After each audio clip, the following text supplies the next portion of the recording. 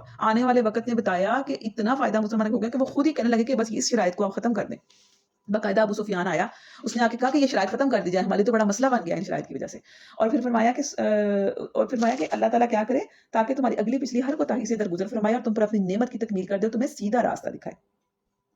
سیدھے راستے کا مطلب کیا ہے کہ آپ کو فتح و کامرانی کا راستہ دکھائے، یعنی یہ وہ شرائط ہیں جن سے آپ کو بعد میں فتح ملنے والی ہے، اور تم کو زبردست نصرت بخشے، یعنی اپنی مدد، وہی ہے جس نے مومنوں کے دلوں میں سکینت نازل فرمائی، یعنی وہ جو اطمینان اور سکون قلب اور سکون وہ کس نے نازل کیا، وہ اللہ تعالیٰ نے، کیونکہ اس وقت مسلمان جو تھے اشتعال انگیز ہو گئے، یعنی غصے میں آگے تھے، ان سب میں مسلمانوں کا صبر کرنا اور رسول اللہ صلی اللہ علیہ وسلم کی قیادت پر کامل اعتماد کرنا اور ان سے مطلب کرتے ہوئے ان سے گزر جانا اللہ کے فضل کا نتیجہ تھا، ورنہ اگر کوئی ذرا سی بھی غلطی کرتا اور کوتاہی کرتا اور نبی صلی اللہ علیہ وسلم کی بات نہ مانتا تو بڑے الٹ نتائج نکلنے تھے۔ اس کے بعد آگے فرمایا گیا ہے کہ اے نبی صلی اللہ علیہ وآلہ وسلم، جو لوگ تم سے بیعت کر رہے تھے وہ دراصل اللہ سے بیعت کر رہے تھے۔ اچھا، یہ ہوا کیا تھا کہ جب حضرت عثمان کے وہاں جب انہوں نے حضرت عثمان کو اندر بھیجا نا اپنا ایلچی بنا کر، تو حضرت عثمان جو تھے نا ان کے شہید ہونے کی خبر ان کو آئی، تو اس وقت نبی کرم صلی اللہ علیہ وآلہ وسلم نے صحابہ سے حدیبیہ کے مقام پر ایک بیعت لی تھی، ٹھیک ہے، ایک معاہدہ مطلب ایک وعدہ لیا تھا، ٹھیک ہے، اور اگر حضرت عثمان کی شہادت کا معاملہ صحیح ہوا، یعنی اگر انہوں نے خدا نہ خاصہ حضرت عثمان کو شہید کر دیا ہوا قریش مکہ نے، تو مسلمان یہیں اور اسی وقت قریش سے نمٹ لیں گے، خواہ نتیجے میں وہ سب کٹ کیوں نہ مرے، یعنی یہ معاہدہ تھا، اگر تو انہوں نے حضرت عثمان کو شہید کر دیا تو ہم اسی وقت ان سے لڑائی کریں گے، بھلے ہم بچ کے کوئی بھی نہ جائے۔ تو اس کے بعد فرمایا گیا کہ وہ دراصل اللہ سے بیعت کر رہے تھے، ان کے ہاتھ پر اللہ کا ہاتھ تھا، یعنی لگ تو کیا رہا تھا کہ وہ رسول اللہ صلی اللہ علیہ وسلم کا ہاتھ ہے، لیکن اصل میں کیا تھا کہ وہ اللہ کے نمائندے کا ہاتھ تھا نا، تو ایک طرح سے اللہ کا ہی تھا، وہ اللہ کی طرف سے ہی تھا۔ اب جو اس عہد کو توڑے گا اس کی عہد شکنی کا وبال اس کی اپنی ہی ذات پر ہوگا، یعنی کہ جو اس وعدے کو سے اب مکر گیا نا تو وہ خود ہی اس کا وبال بھگتے گا، اور جو اس عہد کو وفا کرے گا جو اس نے اللہ سے کیا ہے تو اللہ ان قریب اس کو بڑا اجر عطا فرمائے گا۔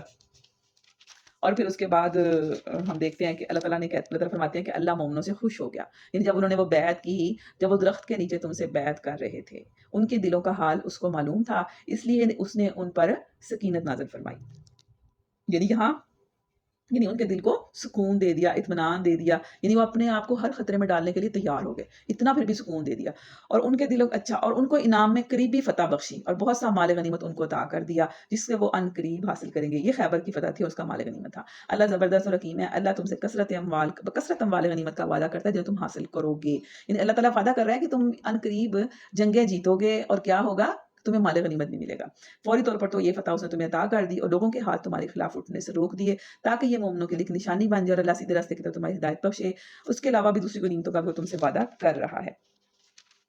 اس کے بعد فرمایا کہ فی الواقع اللہ نے اپنے رسول کو سچا خواب دکھایا تھا، یعنی وہ جو خواب آیا تھا نا وہ جھوٹا نہیں تھا، جو ٹھیک ٹھیک حق کے مطابق تھا، انشاءاللہ تم ضرور مسجد حرام میں پورے امن کے ساتھ داخل ہوگے، کیونکہ انہوں نے خواب میں دیکھا تھا نا کہ وہ عمرہ کر رہے ہیں، تو اب اللہ بتاتے ہیں کہ وہ خواب سچا تھا، وہ جھوٹا نہیں تھا، نبی کا خواب جھوٹا نہیں ہو سکتا، تو تم انشاءاللہ کیا کرو گے، مسجد حرام میں امن کے ساتھ داخل ہوگے اور اپنے سر منڈواؤ گے اور بال تراشو گے اور تمہیں کوئی خوف نہ ہوگا، وہ اس بات کو جانتا تھا جسے تم نہ جانتے تھے، اس لیے وہ خواب پورا ہونے سے پہلے اس نے یہ قریبی فتح تم کو عطا کر دی۔ وہ اللہ ہی ہے جس نے اپنے نبی کو اپنے رسول کو ہدایت اور دین حق کے ساتھ بھیجا ہے تاکہ اس کو پورے جن سے دین پر غالب کر دے، اور اس حقیقت پر اللہ ہی گواہ ہے۔ اس کے بعد نبی اکرم صلی اللہ علیہ وسلم کے ساتھیوں کے اوصاف بتائے گئے ہیں کہ محمد اللہ کے رسول ہیں اور جو لوگ ان کے ساتھ ہیں وہ کفار پر سخت اور آپس میں رحیم ہیں، یعنی ان کی سب سے پہلی صفت کیا ہے کہ وہ کفار کے لیے نرم نہیں ہے، ان کے لیے وہ بڑے سخت ہیں لیکن نرم کہاں پہ ہیں، آپس میں، رحماء بینہم، محمد الرسول اللہ والذین معہ اشداء علی الکفار رحماء بینہم، کہ محمد اللہ کے رسول ہیں اور جو لوگ ان کے ساتھ ہیں وہ کفار پر شدید ہیں، سخت ہیں، لیکن آپس میں کیا ہیں؟ بہت مہربان ہے، رحیم ہے۔ تراہم رکعا سجدن، تم ان کو دیکھو گے کیا کرتے پاؤ گے؟ ان کو رکوع اور سجود کرتے پاؤ گے۔ یبتغون فضلا من اللہ ورضوانا، اور اللہ کے فضل اور اس کی خوشنودی، اس کی رضامندی کو طلب کرنے میں ان کو مشغول پاؤ گے۔ ان کا کام کیا دیکھو گے تم؟ ان کو فضول ایکٹیویٹیز میں نہیں دیکھو گے آپ، فلمیں دیکھ رہے ہیں، ڈرامے دیکھ رہے ہیں، گانے سن رہے ہیں، نہیں، ہلے گلے کر رہے ہیں، نہیں، ان کو کس کام میں مشغول پاؤ گے؟ رکوع اور سجود کرتے، اور اللہ کے فضل اور اس کی خوشنودی کی طلب میں مشغول پاؤ گے۔ سیماہم فی وجوہہم من اثر السجود، ان کے جو چہرے ہیں نا، ان کے چہروں سے ہی ان کے جو سجدوں کی جو ہے نا نشانیاں، ان کے چہروں سے نظر آئیں گی۔ سجدوں کرنے والے چہرے ہی اور ہوتے ہیں۔ ذالک مثلہم فی التورات، یہ ان کی مثال تورات میں بھی ہے، ومثلہم فی الانجیل، اور انجیل میں بھی۔ اور ان کی مثال کیا دی گئی ہے؟ تورات میں بھی دی گئی ہے اور انجیل میں دی گئی ہے۔ کیسے؟ کہ گویا ایک کھیتی ہے جس نے پہلے کومپل نکال لی، یعنی چھوٹا سا ایک پودا نکلا، اس کو تقویت دی، یعنی تھوڑا سا بڑا ہو گیا، پھر وہ گدرائی، یعنی تھوڑا سا پھولنے لگی، بڑھنے لگی، پھر وہ اپنے تنے پر کھڑی ہو گئی، یعنی اتنی مضبوط ہو گئی۔ کاشت کرنے والوں کو وہ خوش کرتی ہے تاکہ کفار ان کے پھلنے پھولنے پر جلیں۔ یعنی مومنوں کی مثال ایسے ہے جیسے پہلے بالکل تھوڑے سے تھے، پھر کیا ہوا؟ تھوڑے سے زیادہ ہو گئے، پھر کیا ہوا؟ پھر بہت بڑھ گئے، پھر ایسے مضبوط ہو گئے جیسے ایک تنے پہ درخت کھڑا ہوتا ہے، ایسے مضبوط ہو گئے۔ تو کیسے کون خوش ہوتا ہے؟ کاشتکار اس کو خوش ہوتا ہے دیکھ کے، تاکہ کفار ان کے پھلنے پر جلے۔ کفار جلتے ہیں نا، پھر جب مسلمان پھلتے پھولتے ہیں، اسٹرانگ ہوتے ہیں، اپنے ایمان میں بڑھتے ہیں، تو کیا ہوتا ہے؟ کفار جلتے ہیں۔ اس گروہ کے لوگ جو ایمان لائے ہیں اور جنہوں نے نیک عمل کیے ہیں، اللہ نے ان سے مغفرت اور بڑے اجر کا وعدہ فرمایا ہے۔ اس کے بعد سورہ حجرات ہے، بہت اہم صورت ہے، اس میں بہت زیادہ احکامات ہیں، ان کو میں مختصر سا کر کے آپ کے سامنے رکھ دیتی ہوں۔ اس میں سب سے پہلے فرمایا گیا کہ اے لوگوں جو ایمان لائے ہو، اللہ اور اس کے رسول صلی اللہ علیہ وآلہ وسلم کے آگے پیش قدمی نہ کرو۔ یعنی مطلب ہے کہ جو انہوں نے حکم دیا ہے اس حکم سے آگے نہ جاؤ، جو جیسا وہ کہا ہے انہوں نے کرنے کے لیے ویسا ہی کرو۔ پھر فرمایا کہ اے لوگوں جو ایمان لائے ہو، اپنی آواز نبی کی آواز سے بلند نہ کرو۔ یعنی جب خاص طور پر محفل میں بیٹھے ہو اور نبی جب وہ نبی صلی اللہ علیہ وسلم موجود تھے تو لوگ ان کی محفل میں بیٹھتے تھے، تو ان کو آداب بتائے جا رہے ہیں کہ آپ نے اگر نبی کی محفل میں بیٹھنا ہے صلی اللہ علیہ وآلہ وسلم تو کیسے بیٹھنا ہے؟ کہ ان کی آواز سے اونچی آواز نہ ہو۔ اور اگر اب ہمارے لیے اس میں سے کیا اصول نکلتا ہے کہ جب ہم اللہ اور اس کے رسول صلی اللہ علیہ وآلہ وسلم کی محفل میں بیٹھے ہوں، ان کا ذکر خیر ہو رہا ہو، ان کی بات ہو رہی ہو، تو کیا کریں؟ اونچی آواز سے نہ بولیں۔ تو اگر بات کرنی پڑ جائے تو آہستہ آواز میں ضروری بات کریں، گپے نہ ماریں، اور اونچی آواز تو بالکل بھی نہ بولیں۔ اور جس نہ نبی کے ساتھ اونچی آواز کے ساتھ بات کرو جس طرح تم آپس میں ایک دوسرے سے کرتے ہو، ایسے نہیں کرنی نبی صلی اللہ علیہ وسلم۔ کہیں ایسا نہ ہو کہ تمہارا کیا کرایا سب غارت ہو جائے۔ یعنی اگر اللہ اور اس کے رسول صلی اللہ علیہ وسلم کی محفل میں بیٹھے ہیں تو پھر کیسے بیٹھنا ہے؟ ادب کے ساتھ بیٹھنا ہے۔ یہ نہ ہو کہ سارا کیا کرایا غارت ہو جائے، ضائع ہو جائے، اور تمہیں خبر بھی نہ ہو۔ جو لوگ رسول خدا کے حضور بات کرتے ہوئے اپنی آواز پست رکھتے ہیں، یعنی آہستہ رکھتے ہیں، وہ در حقیقت وہی لوگ ہیں جن کے دلوں کو اللہ نے تقویٰ کے لیے جانچ لیا ہے، ان کے لیے مغفرت ہے اور بڑا ہی اجر ہے۔ پھر اس کے بعد فرمایا گیا ہے کہ جو کوئی فاسق، جھوٹا اور بے ایمان شخص خبر لے کر آئے، کوئی بات آپ تک پہنچائے، تو اس کو تحقیق کرنے کے بغیر کبھی بھی نہ مانو۔ یعنی جب بھی کوئی آپ کے پاس کوئی خبر ایسی آئے تو کیا کرو؟ سب سے پہلے دیکھو کہ یہ سورس کون سا ہے، کون یہ خبر دے رہا ہے، کس کے ذریعے سے خبر پہنچی ہے۔ اگر تو وہ خبر کسی نیک انسان سے پہنچی ہے تو ٹھیک ہے، اگر وہ کسی فاسق سے پہنچی ہے، بے دین سے پہنچی ہے، بے ایمان سے پہنچی، تو کبھی بھی اس کو قبول نہ کرو، بلکہ اس کی تحقیق کر لیا کرو۔ خوب جان رکھو کہ یعنی ایسا نہ ہو کہ تم کسی گروہ کو نادانستہ نقصان پہنچا بیٹھو اور اپنے کیے پر پشیمان ہو۔ پھر اس کے بعد فرمایا جا رہا ہے کہ اگر دو گروہ اہل ایمان میں سے ہوں اور وہ آپس میں لڑ جائیں، یعنی دو مسلمان بھی تو لڑ ہی جاتے ہیں نا آپس میں، بہنیں بھی آپس میں لڑ پڑتی ہیں، بھائی بھی لڑ پڑتے ہیں، بہن بھائیوں کی بھی لڑائی ہو جاتی ہے، بعض کا مطلب کہ خاندانوں کی آپس میں لڑائیاں بھی ہو جاتی ہیں۔ تو اس طرح کا کہ اگر اہل ایمان کے گروہوں میں سے کوئی مسلمان آپس میں لڑ جائیں، دو گروہ آپس میں لڑ جائیں، تو کیا کرو؟ تو ان کے درمیان صلح کرا دو۔ پھر اگر ان میں سے ایک گروہ دوسرے گروہ پر زیادتی کرے تو زیادتی کرنے والے سے لڑو، یعنی اگر ایک بندہ زیادتی کر رہا ہے نا تو پھر اس کے ساتھ لڑو، اس کو نہ موقع دو کہ وہ زیادتی کرے، یہاں تک کہ وہ اللہ کے حکم کی طرف پلٹ آئے۔ پھر اگر وہ پلٹ آئے تو ان کے درمیان عدل کے ساتھ صلح کرا دو۔ اگر یعنی وہ باز آ جائے زیادتی کرنے سے، وہ کہے کہ ٹھیک ہے میں غلطی پہ تھا، میں غلط کر رہا تھا اس کے ساتھ، تو وہ کیا کرے؟ پھر اس کو ان کے درمیان عدل سے صلح کرا دو اور انصاف کرو کہ اللہ انصاف کرنے والوں کو پسند کرتے ہیں۔ مومن تو ایک دوسرے کے بھائی ہیں، یعنی مسلمان تو آپس میں بھائی ہوتے ہیں، لہٰذا اپنے بھائیوں کے درمیان تعلقات کو درست کرو۔ مسلمانوں کو آپس میں لڑنا نہیں چاہیے اور اللہ سے ڈرو، امید ہے کہ تم پر رحم کیا جائے گا۔ پھر آگے فرمایا جا رہا ہے، بڑی اہم ہدایات ہیں کہ اے لوگوں جو ایمان لائے ہو، نہ مرد دوسرے مردوں کا مذاق اڑائیں، ہو سکتا ہے کہ وہ ان سے بہتر ہوں، اور نہ عورتیں دوسری عورتوں کا مذاق اڑائیں، ہو سکتا ہے کہ وہ ان سے بہتر ہوں۔ یعنی کسی کو بھی کسی کا مذاق نہیں، اس کا مطلب یہ نہیں کہ عورتیں مردوں کا مذاق اڑا سکتی ہیں اور مرد عورتوں کا مذاق اڑا سکتے ہیں۔ اصل میں جس وقت یہ مسلمانوں کو کہا جاتا ہے، مسلمانوں کے جو ہے نا وہ نہیں ہوتے، مخلوط محفلیں نہیں ہوتی، کوئی ایسی محفل ہوتی ہے جہاں مرد اور عورتیں اکٹھے بیٹھے ہوں، نہیں، وہاں الگ الگ ہی ہوتا ہے. تو لیکن ہمارے کیا اب سوسائٹی میں تو بگاڑ ہی بڑا پیدا ہو گیا. اب تو ہر جگہ ہی بھی عورتیں ہیں اور وہ ہے سارا کچھ سسٹم. تو پھر اس کا یہ مطلب نہیں ہونا چاہیے کہ اگر کلاس روم میں ہیں اور لڑکے بھی ہیں اور لڑکیاں بھی ہیں تو ہم لڑکوں کا مذاق اڑائیں، یا لڑکوں کو یہ اجازت ملے گی یہ خدا نخواستہ کہ وہ لڑکیوں کا مذاق اڑائیں. بالکل بھی نہیں. کسی کو کسی کا مذاق اڑانا چاہیے، ہو سکتا ہے کہ وہ اس سے بہتر ہو. مذاق انسان کس کا اڑاتا ہے؟ جس کو وہ سمجھتا ہے کہ یہ حقیر ہے، یہ بہتر نہیں ہے، میں اس سے بہتر ہوں. ہمیشہ انسان اس کا مذاق اڑاتا ہے. کبھی بھی اپنے سے اس ہستی کو، اس پرسنالٹی کا کبھی مذاق نہیں اڑائے گا جس کو وہ سمجھے گا کہ واہ بڑی بڑی بات ہے، یہ تو بڑی اہم بندہ ہے، یہ بندی ہے. کبھی اس کا مذاق نہیں اڑائے گا. تو فرمایا جا رہا ہے کہ ہو سکتا ہے کہ وہ بہتر ہو، تو اس لیے مذاق کسی کا بھی نہ اڑاؤ. اور آپس میں ایک دوسرے پر تان نہ کرو، یعنی ایک دوسرے کو تان و تشنیع، چوٹیں کرنا، پھپتیاں کسنا، الزام دھرنا، یہ سارا کچھ اس کے اندر آتا ہے. اور اعتراض جڑنا، عیب چینی کرنا یعنی عیب لگانا، اور کھلم کھلا یا اشاروں سے کسی کو نشانہ ملامت بنانا، یہ سب افعال شامل ہے. ٹونٹ جس کو کہتے ہیں ٹونٹ کرنا، ٹھیک ہے، یہ اس سے منع کیا جا رہا ہے. اور نہ ایک دوسرے کو برے القاب سے یاد کرو، یعنی برے برے لقب دینا، یعنی کسی کو برے برے ناموں سے پکارنا، کسی کو فاسق کہہ دینا یا منافق کہہ دینا. ہم کسی کو نہیں کہہ سکتے، یہ اللہ کو پتہ ہے کون فاسق ہے یا کون منافق ہے، ہمیں نہیں پتا. ٹھیک ہے. کسی کو لنگڑا کہنا، اندھا یا کانا کہہ دینا، کسی کو اس کے اپنے یا اس کے ماں باپ یا خاندان کے کسی عیب یا نقص سے مکلف کرنا، یعنی اس کو کہنا کہ اس کا خاندان میں ایسے ہے ایسے ہے. ٹھیک ہے. اس طرح کے جو کام ہیں ان سے بالکل منع کیا جا رہا ہے. دیکھیں کیسی چیزیں ہیں جو ہمیں احساس بھی نہیں ہوتا اور ہم کر رہے ہوتے ہیں. پھر اس کے بعد فرمایا ہے کہ ایمان لانے کے بعد فسق میں نام پیدا کرنا بہت بری بات ہے. یعنی اگر آپ لوگ اس طرح کرتے ہیں تو آپ کیا کرتے ہیں؟ آپ فسق میں شامل ہو جاتے ہیں. پھر فرمایا کہ اے لوگوں جو ایمان لائے ہو، بہت گمان کرنے سے پرہیز کرو کہ بعض گمان گناہ ہوتے ہیں. ہر گمان سے نہیں منع کیا گیا. کوئی نیک گمان بھی تو ہوتے ہیں نا، ہم کسی کے بارے میں کوئی اچھا گمان بھی تو کرتے ہیں، اس سے نہیں منع کیا گیا. کس سے منع کیا ہے؟ بعض گمانوں سے اور بہت گمان کرنے سے. یعنی کسی کے بارے میں پہلے نمبر پہ کیا کہہ دینا کہ بری ہی اس کے بارے میں لگا دینا کہ اچھا اس نے یہ کیا ہوگا، اچھا اس کی وجہ سے یہ ہوا ہوگا. تو یہ کیا ہے؟ یہ گناہ ہے، بہت بڑا گناہ ہے. کیونکہ کسی کے بارے میں برا گمان کرنے سے پہلے حدیث میں آتا ہے کہ آپ 70 گمان کریں جو اچھے ہوں.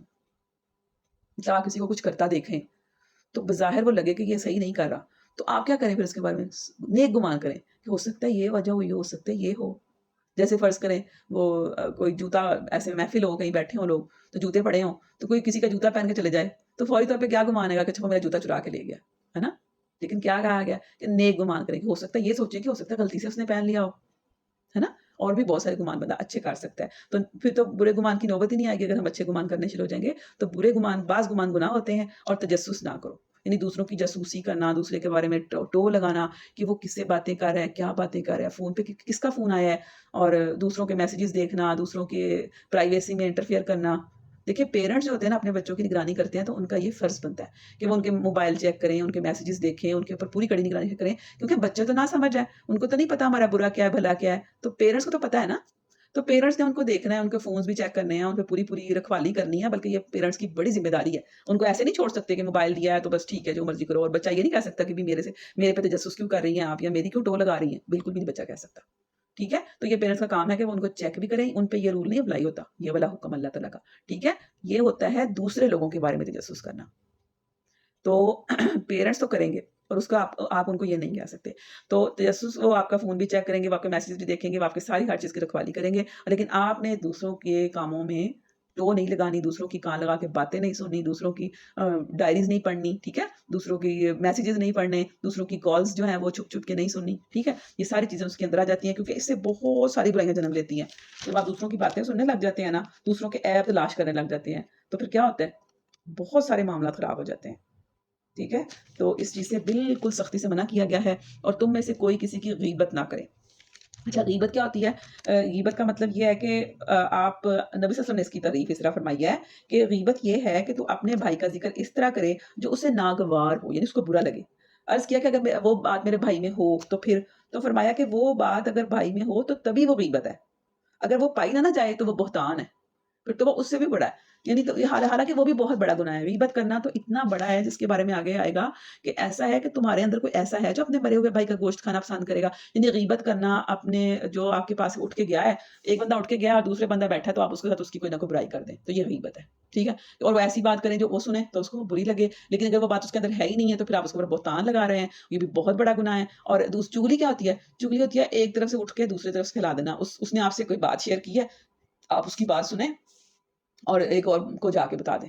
یہ چگلی ہے، ٹھیک ہے، اس کی بات سنیں چگلی ہے، اس کو بتانا ہے، اگلے اس کے بعد اس کسی اور کو بتا دیں کہ چگلی ہے، آگ لگانا ہے، یہ بہت بڑا گناہ ہے یہ بھی. لیکن غیبت کیا ہے؟ کسی کی برائی کرنا، کسی کے پیٹھ پیچھے اس کی برائی کرنا غیبت ہے، یہ اس کے اندر یہ عیب ہے. اور وہ اس کے اندر ہوگا بھی، یہ نہیں کہ ہوگا نہیں، ہوگا، لیکن اس کو بیان نہیں کسی کو کرنا، کیونکہ اس کی عزت نفس مجروح ہوتی ہے. یہ بہت سخت گناہ ہے، اتنا سخت کہ جیسے اپنے مرے ہوئے بھائی کا گوشت کھا رہے ہو. اللہ ہمیں معاف کرے. دیکھو تم خود اس سے گن کھاتے ہو، اللہ سے ڈرو، اللہ بڑا توبہ قبول کرنے والا، رحم فرمانے والا. اگر آپ کو احساس ہو گیا تو آپ توبہ کر لیں. اس کے بعد فرمایا کہ جو مرد اور عورت پیدا کی ہے نا، اور تمہاری قومیں اور برادریاں بنائی ہیں، کس لیے بنائی ہیں؟ اس لیے بنائی کہ تم ایک دوسرے کے اوپر فخر جتاؤ اور کہو ہاں جی میری برادری فلاں ہے، بڑی اونچی برادری ہے، ہمارے تو ایسے اور ویسے ہے. بالکل بھی نہیں. اس لیے بنائی ہے تاکہ تم ایک دوسرے کو پہچانو. جیسے ہم کسی کا نام ہوتا ہے کچھ اور کسی کا کچھ، تو ناموں کی وجہ سے کوئی کبھی فخر نہیں کرتا کہ میرا نام عافیہ ہے تو میں کہوں جی میں فخر کرنے لگوں کہ میرا نام تو بھائی عافیہ ہے، ٹھیک ہے. اور کسی کا نام سعدیہ ہے تو وہ سمجھے کہ جی میرا نام سعدیہ ہے تو اس لیے میں فخر کروں. بالکل بھی نہیں. یہ نام ہوتے ہیں پہچان کرنے کے لیے. اور اس طرح قوموں اور برادریوں کے نام بھی کس لیے ہوتے ہیں؟ صرف پہچان کرنے کے لیے. اللہ کہتے ہیں در حقیقت اللہ کے نزدیک تم میں سب سے زیادہ عزت والا وہ ہے جو تمہارے اندر سب سے زیادہ پرہیزگار ہے. بس اللہ نے تو یہ دیکھنا ہے کہ پرہیزگار کون ہے، ہاں وہ کسی برادری سے ہو، کسی قوم سے ہو، اس کا کوئی بھی نام ہو، اس کی کوئی بھی نسل ہو، اس کا کوئی بھی رنگ ہو. اللہ نے تقویٰ دیکھنا ہے، اللہ نے دل دیکھنے ہیں. اگر دل میں تقویٰ ہے، اللہ کی پسند کا دل ہے، تو پھر کیا ہے؟ پھر اللہ تعالیٰ کے نزدیک وہ عزت دار ہے. بس دنیا کی عزت اور چیز ہے، اور اللہ تعالیٰ کے ہاں جو عزت ہے وہ اور چیز ہے. تو اللہ کو وہ پسند ہے، اللہ کے نزدیک وہ عزت والا ہے جو سدا پرہیزگار ہے. تو اس لیے اسی بات کی فکر کرنی چاہیے، یہ برادریوں اور نسلوں اور رنگوں اور قوموں کے پیچھے نہیں پڑنا چاہیے. اس کے بعد سورہ کاف ہے، یہ بھی بہت زبردست سورہ ہے. اس میں بھی بہت اچھے طریقے سے بہت قریب سے انسان کو بتایا، اللہ تعالیٰ نے بتایا واضح کر کے کہ کیسے انسان جو ہے ہم اس کے دل میں ابھرنے والے وسوسوں تک کو جانتے ہیں، ہم اس کی رگے گردن سے بھی زیادہ قریب ہیں. اور ہم نے اس کے دونوں طرف دو کاتب بٹھا رکھے ہیں، دائیں اور بائیں، جو اس کی ہر چیز ثبت کر رہے ہیں. یعنی جو بھی لکھتا ہے جس کو کرامن کاتبین کہا جاتا ہے، جو چیز وہ کرتا ہے، بولتا ہے، کام کرتا ہے، وہ سارا وہ محفوظ کر رہے ہیں اور وہ اس کے لیے لے کر اس کو لکھتے جا رہے ہیں، اس کی ہر چیز کو. اس کے بعد آگے ہم دیکھ لیتے ہیں سورہ زاریات ہے. اس میں پھر وہ مختلف بتائے گئے ہیں، واقعات بتائے گئے ہیں. جیسے حضرت ابراہیم کے مہمانوں کا ذکر ہے کہ جو آئے تھے تو پھر وہ انہوں نے بچے کی خوشخبری دی تھی. پھر اس کے بعد 27واں پارہ سٹارٹ ہو جاتا ہے. تو اس کو اب ہم یہیں پر اینڈ کر دیتے ہیں. اللہ تعالیٰ ہمیں بہترین طریقے پر عمل کرنے کی توفیق عطا فرمائے. آمین یا رب العالمین. وآخر دعوانا الحمد للہ رب العالمین.